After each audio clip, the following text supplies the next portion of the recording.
So good morning guys. तो चलिए start करते हैं आज के यानी कि 28 अक्टूबर के इंपॉर्टेंट करंट अफेयर्स को। और आज का सबसे इंपॉर्टेंट प्रश्न आपके सामने है कि भारत के 53वें मुख्य न्यायाधीश कौन बनेंगे।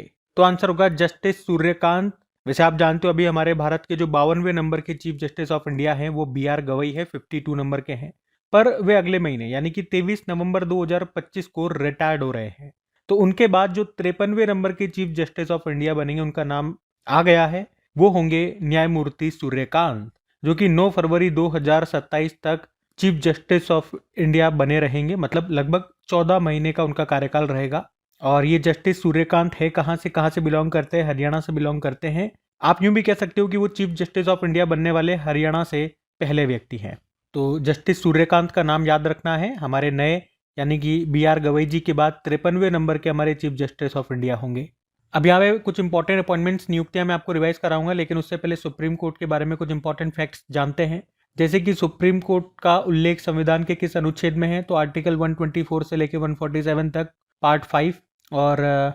और याद रखना 1935 का अधिनियम 1935 एक्ट के द्वारा फेडरल कोर्ट की स्थापना होती है। उसके बाद 28 जनवरी 1950 को सुप्रीम कोर्ट ने अपना कार्य शुरू किया था।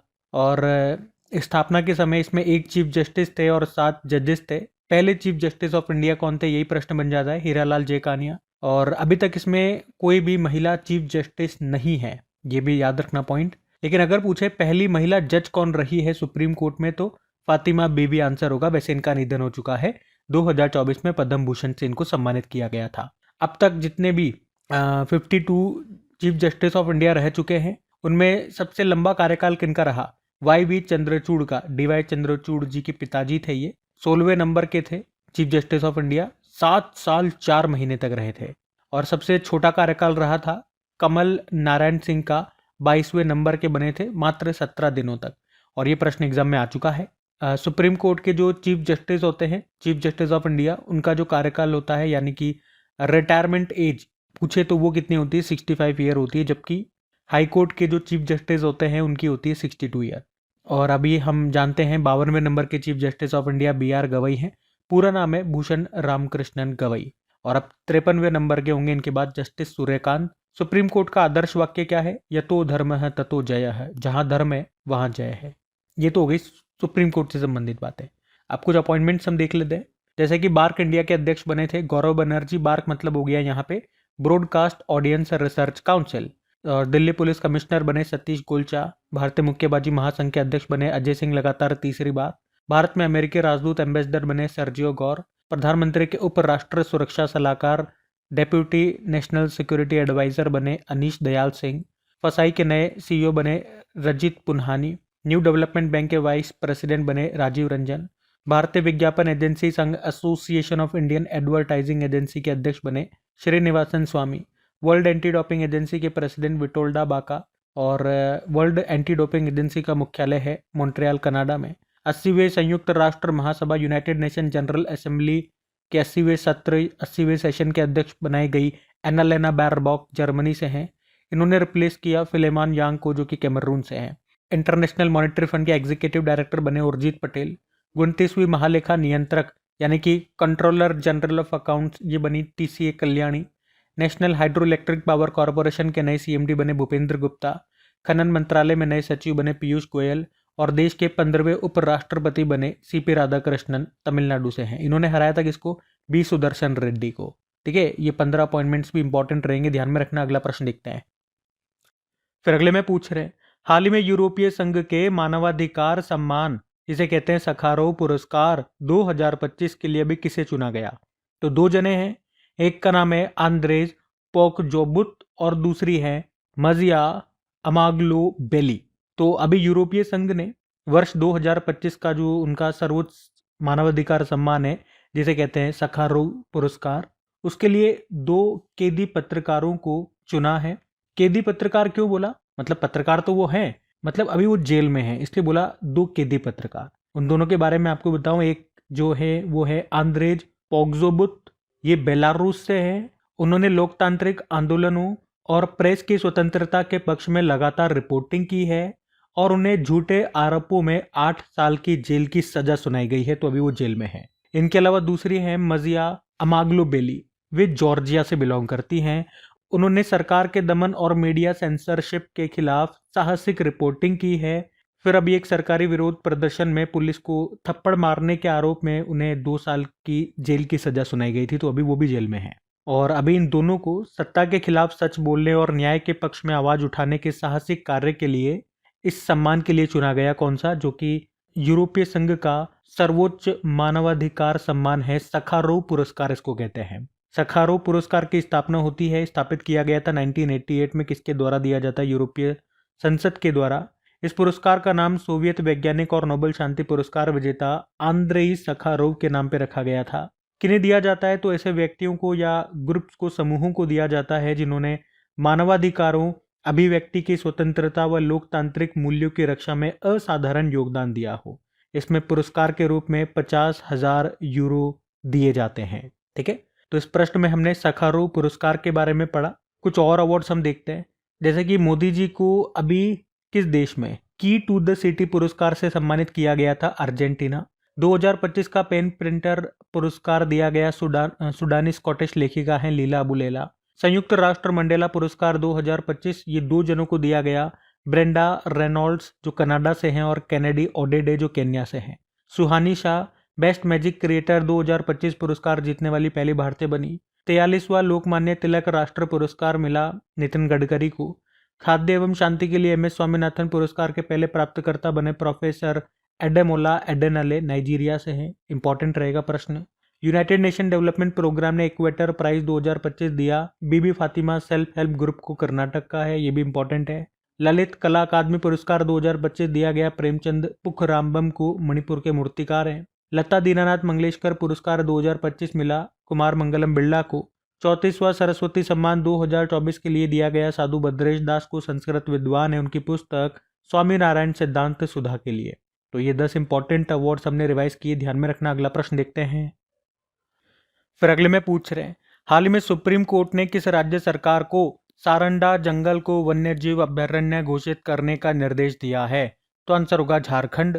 तो अभी सुप्रीम कोर्ट ने झारखंड सरकार को सारंडा जंगल के एक हिस्से को वन्यजीव अभयारण्य घोषित करने का निर्देश दिया है। अच्छा, ऐसा क्यों किया सुप्रीम कोर्ट ने? क्योंकि सारंडा जंगल जो है वो जैव विविधता से भरपूर है और इसे अवैध खनन गतिविधियों से बचाने के लिए वन्यजीव अभयारण्य घोषित किया जाना चाहिए। और इसका निर्देश दिया अभी सुप्रीम कोर्ट ने किसको? झारखंड को, क्योंकि झारखंड में है ये सारंडा जंगल। अच्छा, मुझे बताओ, किसी भी जंगल को वाइल्ड लाइफ सेंचुरी घोषित करने के लिए कौन सा अधिनियम है? Wild life sanctuary act 1972। ये जो सारंडा होता है इसका मतलब होता है 700 पहाड़ियाँ, जो कि झारखंड का एक जैविक रूप से समृद्ध वन प्रभाग है। ये जो सारंडा जंगल है ये लगभग 856 किलोमीटर स्क्वायर एरिया में फैला हुआ है। और एक बात मैं आपको नोट डाल के बता दूं कि सारंडा लौह अयस्क का महत्वपूर्ण भंडार है, जो भारत के कुल भंडार का लगभग 26% है। अब बात यहाँ पे झारखंड की है, तो ये रहा मैप में झारखंड। देखो, झारखंड की कैपिटल रांची हो गई, मुख्यमंत्री है हेमंत सोरेन, गवर्नर है संतोष कुमार गंगवार। यहाँ का राजकीय पशु हाथी हो गया, पक्षी है कोयल, वृक्ष है साल, पुष्प है पलाश का फूल, लोक नृत्य छऊ हो गया, पाइका हो गया। त्यौहार में बात करोगे सरहुल फेस्टिवल हो गया, कर्मा पूजा फेस्टिवल हो गया, श्रावणी मेला हो गया। कोल कैपिटल ऑफ इंडिया धनबाद हो गई, सेंट्रल कोल फील्ड का हेडक्वार्टर रांची हो गया। कुछ करंट अफेयर्स की बात करें यहाँ से, तो अभी भारत के पहले महिला हॉकी इंडिया लीग का आयोजन किया गया था रांची में, और उसको उड़ीसा वॉरियर ने जीता सुरमा हॉकी क्लब को हरा के। झारखंड का उदुआ झील को रामसर स्थल में शामिल किया गया था, ये झारखंड की पहली बनी थी। 15वां हॉकी इंडिया सीनियर महिला राष्ट्र चैंपियनशिप 2025 अभी 15वां एडिशन हुआ था पंचकुला हरियाणा में, उसको झारखंड ने जीता हरियाणा को हरा के। पूर्वी क्षेत्रीय परिषद की 27वीं बैठक हुई रांची झारखंड में। भारत का पहला खनन पर्यटन प्रोजेक्ट कहाँ पर शुरू हुआ? झारखंड। झारखंड पर्यटन का ब्रांड एम्बेसडर बनाया गया महेंद्र सिंह धोनी को। झारखंड में अटल मोहल्ला क्लिनिक का नाम बदलकर mother Teresa advanced health clinic कर दिया गया। पूर्व मुख्यमंत्री थे यहाँ के शिबू सोरेन, उनका निधन हो गया, दिशोम गुरु के नाम से जानते थे। कर्मा पूजा फेस्टिवल भी यहीं पे मनाया जाता है, ये भी मनाया गया था। तो ये कुछ पॉइंट्स है झारखंड से, ध्यान में रखना। अगला प्रश्न देखते हैं। फिर अगले में पूछ रहे हैं, हाल ही में 4 साल के बाद दरबार मूव परंपरा कहाँ बहाल हुई, मतलब फिर से शुरू हुई? तो आंसर होगा जम्मू कश्मीर। अच्छा, ये जो जम्मू कश्मीर की दरबार मूव परंपरा है ना, इसके बारे में आपको ऑलरेडी पहले भी एक बार बता चुका हूँ, जब इसे बंद किया गया था। चलो एक बार फिर से बताता हूँ। ये जो परंपरा है ये 1872 1872 में महाराजा गुलाब सिंह के शासनकाल में शुरू हुई थी। होता क्या इसमें, तो इसमें हर 6 महीने में राज्य की प्रशासनिक राजधानी को जम्मू से श्रीनगर और फिर श्रीनगर से जम्मू में बदलते हैं हर 6 6 महीने में, क्योंकि विंटर में श्रीनगर में कड़ाके की सर्दी पड़ती है तो वहाँ पे काम करना मुश्किल होता है। और उस समय फिर ये अपने प्रशासनिक राजधानी को जम्मू शिफ्ट कर देते हैं, जम्मू बना देते हैं, क्योंकि वहाँ पे तापमान उसके कंपेयर में ठीक रहता है। फिर गर्मियों में जम्मू में गर्मी लगती है तो फिर ये लोग श्रीनगर चले जाते हैं, मतलब श्रीनगर को प्रशासनिक राजधानी बना देते हैं। पर ऐसा करने में समस्या क्या होती है, जो भी सभी सरकारी कर्मचारी होंगे, जो भी रिकॉर्ड्स होते हैं, उनको शिफ्ट भी करना होता है और इसी में बहुत खर्चा आता है। आप यूँ मान के चलो कि साल में 2 बार ये शिफ्ट होते हैं, इसमें करीब 200 करोड़ रुपए का खर्चा आ जाता है। इसी कारण से इसे 2020 में समाप्त कर दिया था। पर अभी 2025 में जम्मू कश्मीर के जो मुख्यमंत्री हैं उमर अब्दुल्ला, इन्होंने इसे फिर से शुरू कर दिया।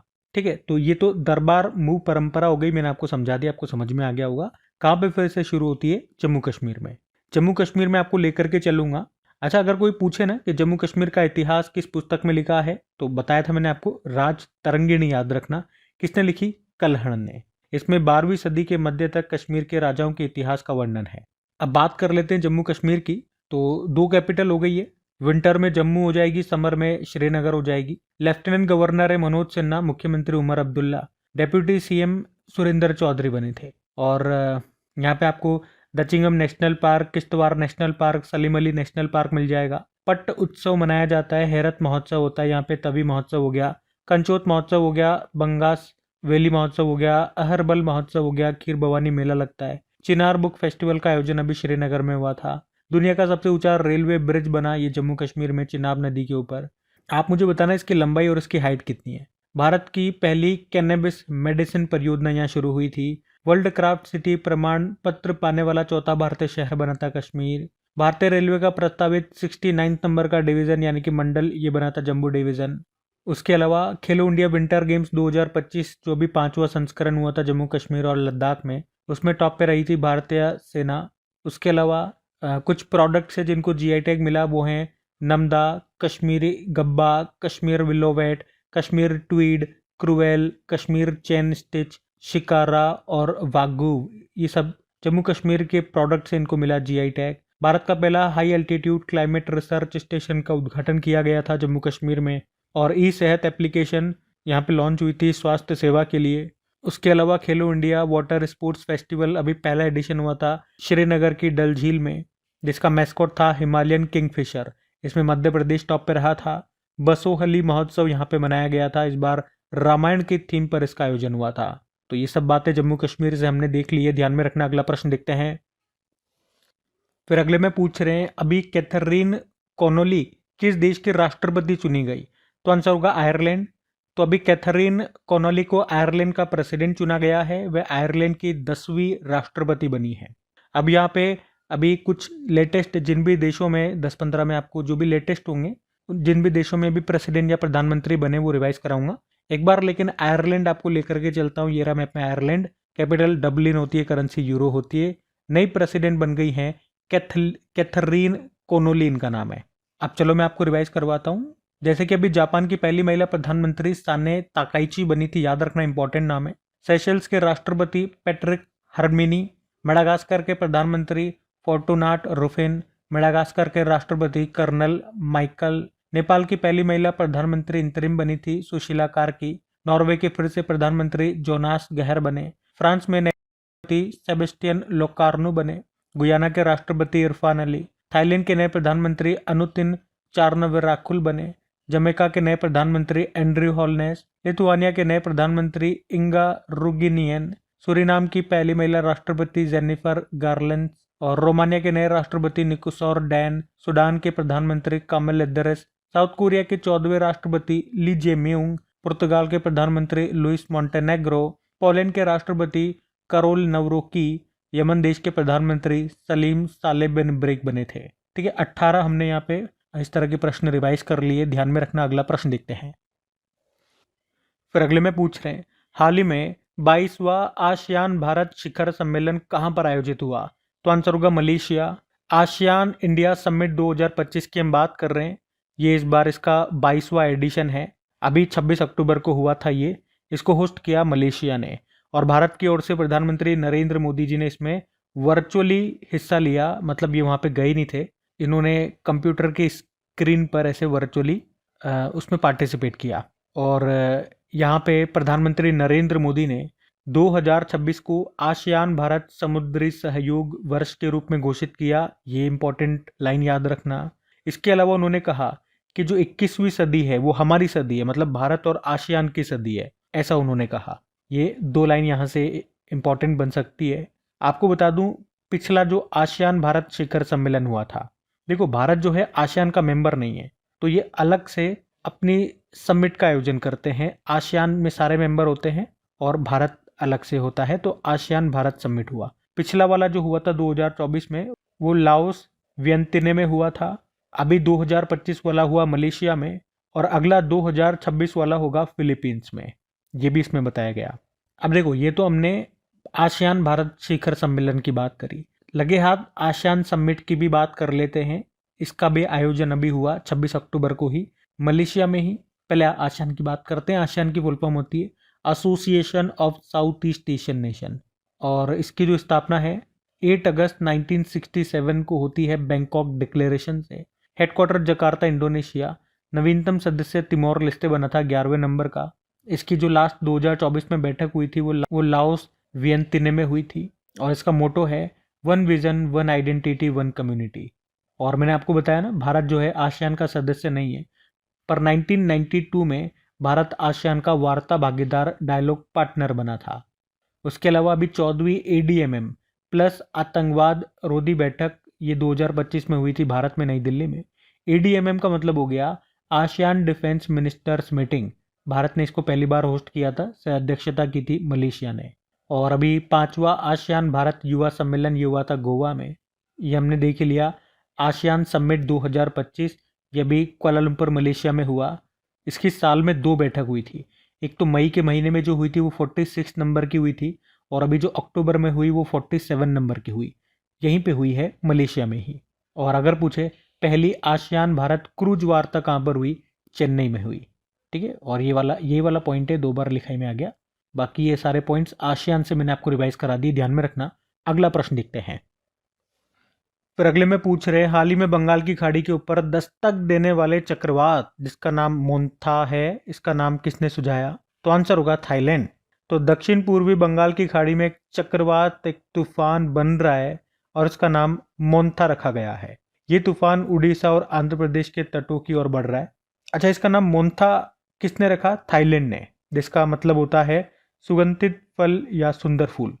अभी कुछ दिन पहले हमने अरब सागर में एक तूफान आया था, शक्ति तूफान के बारे में पढ़ा था। उसका नाम शक्ति किसने रखा था? श्रीलंका ने रखा था। अब यहाँ पे बात थाईलैंड की है। अच्छा, इससे पहले एक प्रश्न मैं आपसे पूछता हूँ, ये प्रश्न एग्जाम में आया हुआ प्रश्न है कि जापानी भाषा में हार्बर वेव्स को सुनामी के नाम से जाना जाता है। मतलब वहाँ पे ऑप्शन थे कि हार्बर वेव्स को किस नाम से जानते हैं।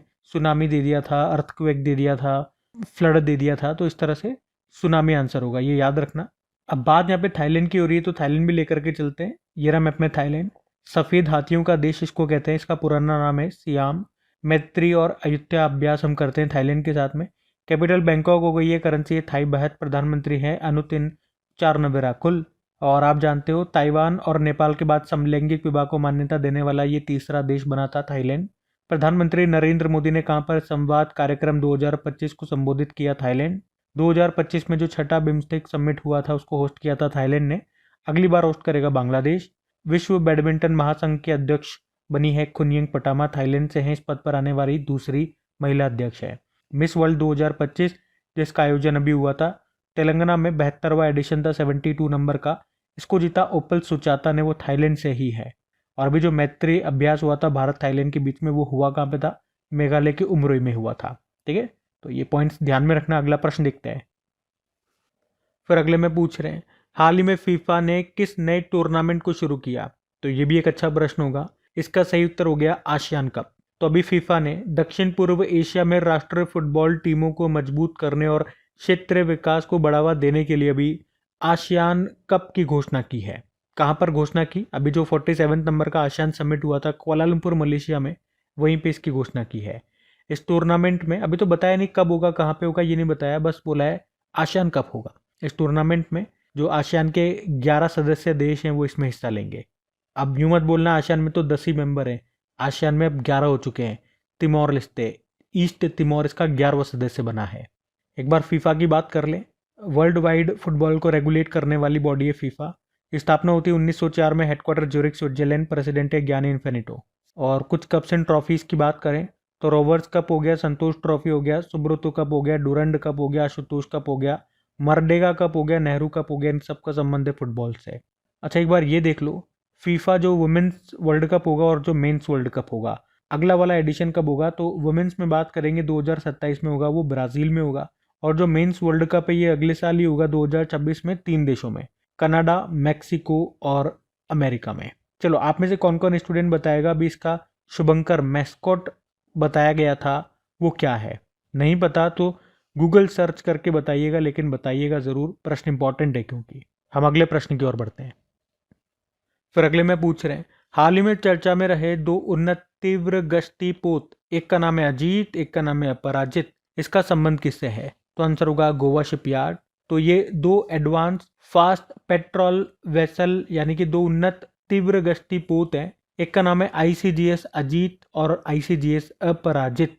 ICGS मतलब इंडियन कोस्ट गार्ड शिप, जिस तरह से INS के बारे में आपने पढ़ा होगा, इंडियन नेवल शिप, वो नौसेना के जहाज होते हैं, ये भारतीय तटरक्षक बलों के लिए बनाए गए, तो ICGS नाम रखा है। ICGS अजीत और ICGS अपराजित, और इनका निर्माण किया गोवा शिपयार्ड ने। किन के लिए मैंने आपको बता दिया, भारतीय तटरक्षक बलों के लिए। इस तरह के टोटल 8 बनने थे, उसमें से ये 7वां है अजीत और 8वां है अपराजित। पहला जो था वो ICGS अदम्य था, इसी साल उसे इसमें शामिल किया गया था। ये जो फास्ट पेट्रोल वेसल है ये क्या होते हैं? तो ये हल्के तेज गति वाले पोत होते हैं जो तटीय सुरक्षा, निगरानी और आपातकालीन बचाव में प्रयोग किए जाते हैं। अब जरा यहाँ पे भारतीय तटरक्षक बल की बात कर लेते हैं, इंडियन कोस्ट गार्ड फोर्स की। तो स्थापना होती है 1 फरवरी 1977। इसकी स्थापना किस समिति की सिफारिश पे होती है? रुस्तम जी समिति। और भारतीय तटरक्षक बल का पहला जहाज था ICGS कुठार। पहले महानिदेशक थे VA कामत। भारतीय तटरक्षक बल के 26वें महानिदेशक बने थे परमेश शिवमणि, जो वर्तमान में है। इसका मुख्यालय नई दिल्ली में है। आदर्श वाक्य होता है वयम रक्षाम। कुछ और प्रश्न देखो, अभी समुद्र प्रताप की हमने बात की थी, ये भारत का पहला प्रदूषण नियंत्रण पोत है। गोवा शिपयार्ड ने ही इसको बनाया था भारतीय तटरक्षक बलों के लिए, और ये पहला था और दूसरा भी फिर से बना दिया, समुद्र प्रचेत उसका नाम है। सागर कवच अभ्यास का आयोजन हुआ था अभी पश्चिम बंगाल में। भारतीय तटरक्षक जहाज है शूर इसका नाम है। इसने किस देश में आयोजित नेवडेक्स और आईडेक्स 2025 में हिस्सा लिया था? UAE। जामाता अभ्यास भारत और जापान के कोस्ट गार्ड्स के बीच में हुआ था चेन्नई में। भारतीय तटरक्षक बल के लिए पहला स्वदेशी होवरक्राफ्ट एयर कुशन व्हीकल, ये कौन बना रहा है? गोवा की एक कंपनी है चोगुले एंड कंपनी, वो इसको बना रही है। और चौथा तटरक्षक वैश्विक शिखर सम्मेलन, यह भी हुआ था रोम इटली में। इसकी सह अध्यक्षता की थी जापान ने। ठीक है, तो ये सारे पॉइंट्स ध्यान में रखना। अगला प्रश्न देखते हैं। फिर अगले में पूछ रहे हैं, हाल ही में विश्व दृश्य श्रव्य विरासत दिवस कब मनाया गया? तो आंसर होगा 27 अक्टूबर को। तो हर साल 27 अक्टूबर को world audio visual heritage day के रूप में मनाया जाता है। मनाने का उद्देश्य रिकॉर्ड किए गए साउंड और ऑडियो विजुअल यानी कि जो वीडियो रिकॉर्डिंग हो गई, तो इस तरह के डॉक्यूमेंट्स के महत्व और संरक्षण से जुड़े जोखिमों के बारे में जागरूकता बढ़ाने के लिए ये दिन मनाया जाता है। मतलब जो भी हमने हिस्टोरिक साउंड्स को रिकॉर्ड किया है, ऑडियो रिकॉर्ड्स की है, जो भी वीडियोग्राफी की है, वो हमने डॉक्यूमेंट्स के फॉर्म में रखे हैं, कहीं वो ख़राब ना हो जाए, उनका संरक्षण हमको करना है। तो उन्हीं के बारे में जागरूकता फैलाने के लिए ये दिवस मनाया जाता है। World audio visual heritage day इसका नाम है। पहली बार 2005 में मनाया गया था। थीम क्या है? थीम है digitising our shared UNESCO heritage, हमारे साझा यूनेस्को इतिहास का डिजिटलीकरण। अच्छा, इसी से एक प्रश्न मेरे को याद आता है, वेव्स समिट अभी 2025 में, ये मई के महीने में हुआ था, मई की स्टार्टिंग में हुआ था, और पहली बार ये भारत में हुआ था। तो मैंने आपको बहुत बार रिवाइज करवाया, ये भारत में भी कहाँ, मुंबई में हुआ था। वेव्स का फुल फॉर्म होता है world audio visual and entertainment summit. ठीक है, तो ये भी ध्यान में रखना। बाकी डे वाला प्रश्न है भैया, चलो एक बार फिर से मैं आपको अक्टूबर के सारे डेज रिवाइज करवाता हूँ। तो 1 अक्टूबर को 3 डे मनाए थे, अंतर्राष्ट्रीय वृद्धजन दिवस, इंटरनेशनल कॉफ़ी डे और वर्ल्ड वेजिटेरियन डे। और 2 अक्टूबर को अंतर्राष्ट्रीय अहिंसा दिवस और स्वच्छ भारत दिवस। 4 अक्टूबर को विश्व पशु दिवस। 5 अक्टूबर को राष्ट्रीय डॉल्फिन दिवस और वर्ल्ड टीचर डे। 6 अक्टूबर को विश्व पर्यावरण दिवस, जो कि अक्टूबर के पहले सोमवार को था। 7 अक्टूबर को वर्ल्ड कॉटन डे। 8 अक्टूबर को इंडियन एयरफोर्स डे। 10 अक्टूबर को विश्व मानसिक स्वास्थ्य दिवस और नेशनल पोस्टल डे। 11 अक्टूबर को अंतर्राष्ट्रीय बालिका दिवस और विश्व पक्षी प्रवासी दिवस। 13 अक्टूबर को अंतर्राष्ट्रीय आपदा जोखिम न्यूनीकरण दिवस। 14 अक्टूबर को विश्व मानक दिवस। 15 अक्टूबर को विश्व छात्र दिवस। 16 अक्टूबर को वर्ल्ड एनेस्थीसिया डे और विश्व खाद्य दिवस। 17 अक्टूबर को गरीबी उन्मूलन के लिए अंतर्राष्ट्रीय दिवस। 20 अक्टूबर को वर्ल्ड स्टैटिस्टिक डे और ऑस्टियोपोरोसिस डे। 21 अक्टूबर को पुलिस स्मृति दिवस। 24 अक्टूबर को एक तो यूनाइटेड नेशन डे और विश्व विकास सूचना दिवस, वर्ल्ड पोलियो डे और आईटीबीपी ने भी अपना स्थापना दिवस मनाया था। तो ये अक्टूबर के सारे डेज है, ध्यान में रखना। बाकी ये थी आज की हमारी करंट अफेयर्स की क्लास। कमेंट करके ज़रूर बताइएगा सेशन आपको कैसा लगा। अच्छा लगा तो प्लीज़ वीडियोस को सपोर्ट ज़रूर कीजिएगा, अपने दोस्तों के साथ में स्टडी ग्रुप में शेयर कीजिएगा। वीडियो को लाइक नहीं करा तो लाइक ज़रूर करना। बाकी चलो अभी कल के करंट अफेयर्स का हम क्विक रिविजन कर लेते हैं और सेशन एंड करते हैं। तो कल पहला प्रश्न पूछा था किसने ग्लोबल हैकेथॉन हैरबिंगर 2025 लॉन्च किया। आरबीआई ने। भारत ने 2030 राष्ट्रमंडल खेलों की मेजबानी की बोली जीत ली है। इसका आयोजन होगा कहाँ पर? अहमदाबाद, गुजरात। मोदी मिशन नामक पुस्तक को लिखा है बरजिस देसाई ने। और भारतीय वायुसेना ने किस देश में आयोजित बहुराष्ट्रीय अभ्यास ओशन स्काई 2025 में हिस्सा लिया? स्पेन में हुआ। और किस राज्य ने प्रधानमंत्री श्री स्कूल योजना में शामिल होने के लिए अभी शिक्षा मंत्रालय के साथ समझौता किया? केरल। अंतर्राष्ट्रीय हिम तेंदुआ दिवस ये 23 अक्टूबर को मनाया। ओला ने किस नाम से अपना पहला आवासीय बैटरी ऊर्जा भंडारण प्रणाली लॉन्च किया? ओला इलेक्ट्रिक। नहीं, ये थोड़ा सा ऑप्शन इसके गलत हो गए है ना। इसका नाम ओला शक्ति है। नाम पूछा है ना, तो ओला शक्ति नाम आएगा। ये ऑप्शन यहाँ पे गलत मैंने मिस्टेक से कर दिए। ओला शक्ति इसका नाम होगा। मैंने कल भी ये ध्यान नहीं दिया शायद, तो ओला शक्ति कर लेना इसको। फिर अगले में पूछ रहे हैं विश्व पैरा पावर लिफ्टिंग चैंपियनशिप 2025 का आयोजन कहाँ पर किया गया? इजिप्ट में। और भारतीय नौसेना ने जहाज पर जीवन की गुणवत्ता को मजबूत करने के लिए किस आईआईटी के साथ समझौता किया? आईआईटी दिल्ली। और आखिरी प्रश्न था हर साल साइबर सुरक्षा जागरूकता माह के रूप में मनाया जाता है अक्टूबर को। बाकी चलो कल का भी होमवर्क प्रश्न देखते हैं और सेशन एंड करते हैं। तो कल आपसे पूछा था खाद्य एवं शांति के लिए एमएस स्वामीनाथन पुरस्कार के पहले प्राप्तकर्ता बने थे कौन? प्रोफेसर एडेमोला एडेनल इनका नाम है। आप सभी ने प्रश्न का बिल्कुल सही उत्तर दिया। अब ये आज का आपका होमवर्क प्रश्न